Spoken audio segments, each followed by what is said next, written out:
Hi, I am doctor Sulakshmi. ഈ മഴക്കാലത്ത് ഹോസ്പിറ്റലിൽ പേഷ്യൻസിന്റെ എണ്ണം നല്ല രീതിയിൽ കൂടി വരികയാണ്. പല പേഷ്യൻസും വിചാരിക്കുന്നത് മഴ നനയുന്നതുകൊണ്ടാണ് ഈ അസുഖം വരുന്നത് എന്നുള്ളതാണ്. പക്ഷേ സത്യം പറഞ്ഞാൽ നമ്മൾ മഴക്കാലത്ത് ചെയ്യുന്ന ചില മിസ്റ്റേക്സ് ആണ് ഈ അസുഖങ്ങൾ സ്പ്രെഡ് ആവുന്നത്. ഈ മഴക്കാലത്ത് ഏറ്റവും കൂടുതൽ കാണുന്ന അസുഖങ്ങൾ ഏതൊക്കെയാണെന്നും എങ്ങനെയൊക്കെ നമുക്ക് ഒഴിവാക്കാമെന്നും നമുക്ക് ലളിതമായിട്ട് മനസ്സിലാക്കാം. ഏറ്റവും കൂടുതൽ വരുന്നത് വൈറൽ പനിയാണ്. പെട്ടെന്ന് പനി വരിക, ചുമ, തൊണ്ടവേദന, മൂക്കൊലിപ്പ് ഇതൊക്കെയാണ് വൈറൽ ഇൻഫെക്ഷൻസിന്റെ ലക്ഷണം എന്ന് പറയുന്നത്. ഇത് ഒരാളിൽ നിന്നും മറ്റൊരാളിലേക്ക് പെട്ടെന്ന് സ്പ്രെഡ് ആവാനുള്ള സാധ്യതയുണ്ട്.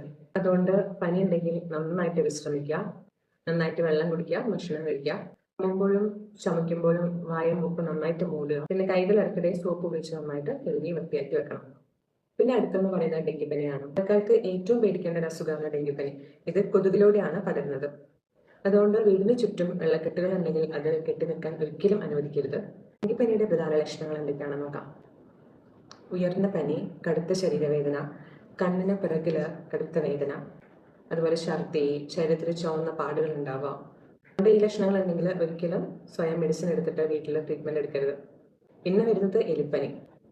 ഈ വെള്ളക്കെട്ടിലൂടെ നടക്കുമ്പോൾ എലിയുടെ മൂത്രമായിട്ട് സമ്പർക്കം വരാം. കാലിൽ ചെറിയ മുറിവ് പോലെ ഉണ്ടെങ്കിൽ ഈ രോഗം നമ്മുടെ ശരീരത്തിലേക്ക് പ്രവേശിക്കാൻ സാധ്യതയുണ്ട്.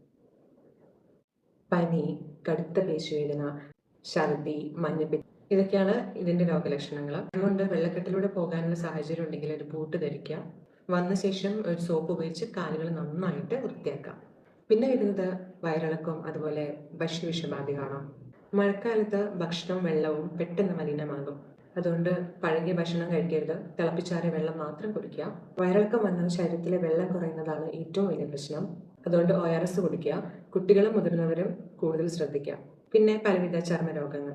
മഴയിൽ നനഞ്ഞ വസ്ത്രങ്ങൾ മണിക്കൂറുകളോളം ധരിച്ച് നടക്കുന്ന ഒരിക്കലും നല്ലതല്ല. അതുകൊണ്ട് ഫംഗൽ ഇൻഫെക്ഷനും ചൊറിച്ചിലും ഒക്കെ ഉണ്ടാവും.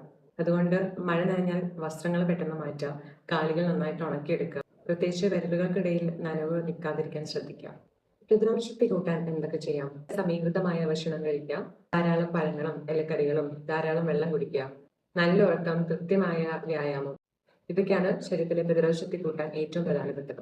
എപ്പോഴൊക്കെയാണ് ഹോസ്പിറ്റലിൽ പോകേണ്ടത്? തുടർച്ചയായിട്ട് ഉയർന്ന പനി വരിക, ശ്വാസതടസ്സം, തുടർച്ചയായ ഛർദി, ബോധക്കുറവ് പോലെ ഉണ്ടാവുക, മൂത്രത്തിൽ വെള്ളം കുറയാം, കുട്ടികളിൽ അമിത ക്ഷീണം കാണുക, അല്ലെങ്കിൽ അവർ കറക്റ്റ് ഭക്ഷണം കഴിക്കാതിരിക്കുക.